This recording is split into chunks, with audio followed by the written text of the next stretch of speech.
Bem-vindos ao curso de extensão de violino e viola da Universidade Federal do Ceará. Sou a professora Lilma Ing, coordenadora deste projeto. Temos o prazer de apresentar os 10 módulos de teoria, musicalização, 10 módulos de violino e viola para turmas adultas e infantis nos níveis iniciante e básico, com algumas aulas cada módulo. Essas são as nossas atividades de apoio aos grupos de extensão durante o período de quarentena, produzidos pelos nossos dedicados bolsistas e voluntários em suas casas. Esperamos que todos aproveitem.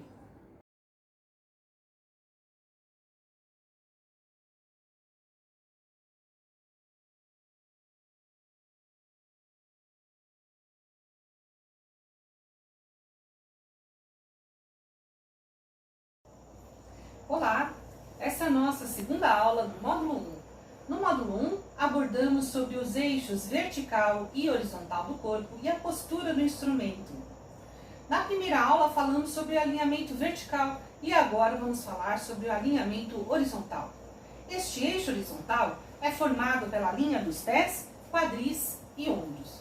Os pés devem ser posicionados na mesma abertura dos ombros. Para você ter certeza disso, caminhe um pouco sem sair do lugar.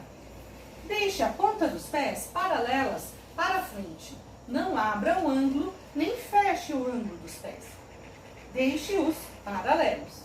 Não aproxime os pés demais, nem os afaste demais, pois isso causa um desequilíbrio na sua postura. Nós devemos estar bem posicionados em cima das duas pernas. Não fique apoiado apenas numa das pernas, pois isso também desequilibra a sua postura. Os seus joelhos devem estar flexionados, não trave os joelhos.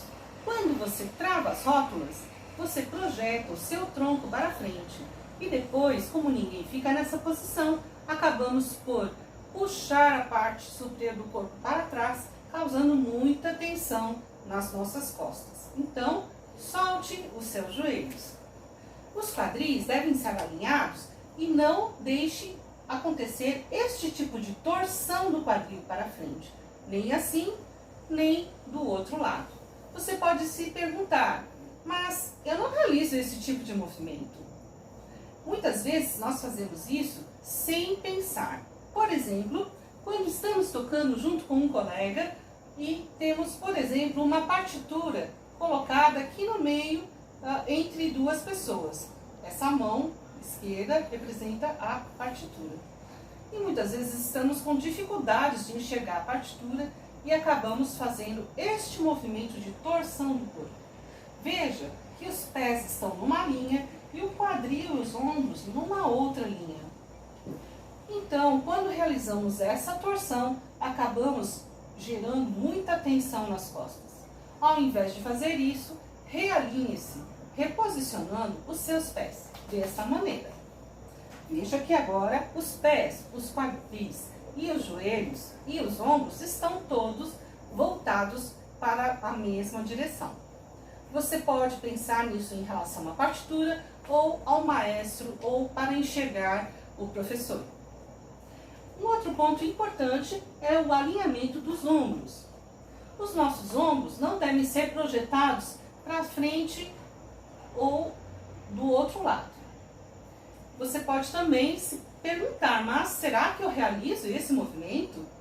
Muitas vezes, sem pensar, nós acabamos incorrendo neste erro. Como, por exemplo, quando vamos tocar uma nota longa. E alcançamos já a amplitude máxima do braço. Veja que o braço e o antebraço já estão esticados. Mas ainda tem um pedacinho de arco que não conseguimos tocar. Para atingir esse pedaço do arco, é necessário esticar um pouquinho mais o braço. Ao fazer isso, nós tiramos o ombro do alinhamento. Não há problema de realizar esse movimento, desde que você se lembre de voltar ao alinhamento assim que possível.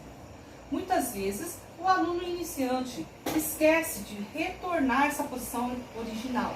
Ele vai abrir o braço, esticar o braço e depois, na hora de voltar, se esquece de realinhar o ombro. Veja o que acontece com o ombro. Ele fica desalinhado, causando tensão e dor em toda essa região do ombro. Então hoje falamos sobre o alinhamento dos pés, da importância de flexionar os joelhos, alinhamento dos quadris e dos ombros. Alguns métodos vão ensinar uma outra posição de pés, como por exemplo o método Suzuki, que vai colocar os pés a 45 graus, imitando os pés de uma bailarina. Mas nós, no ensino coletivo de cordas da UFC, adotamos a posição dos pés com abertura dos ombros igual aos ombros e pés paralelos, com uma melhor maneira de se equilibrar. Na metodologia de Paul Holland, ele vai nos dizer que quando ficamos paralisados, com o corpo sem movimentação, geramos uma tensão estática nos membros. E para desfazer essa tensão estática, ele vai propor colocar um dos pés um pouco para frente e estar em constante movimentação, transferindo o peso de uma perna para outra. Espero que nós possamos, então, aproveitar todos esses ensinamentos e aplicar no nosso estudo do instrumento. Até a próxima aula!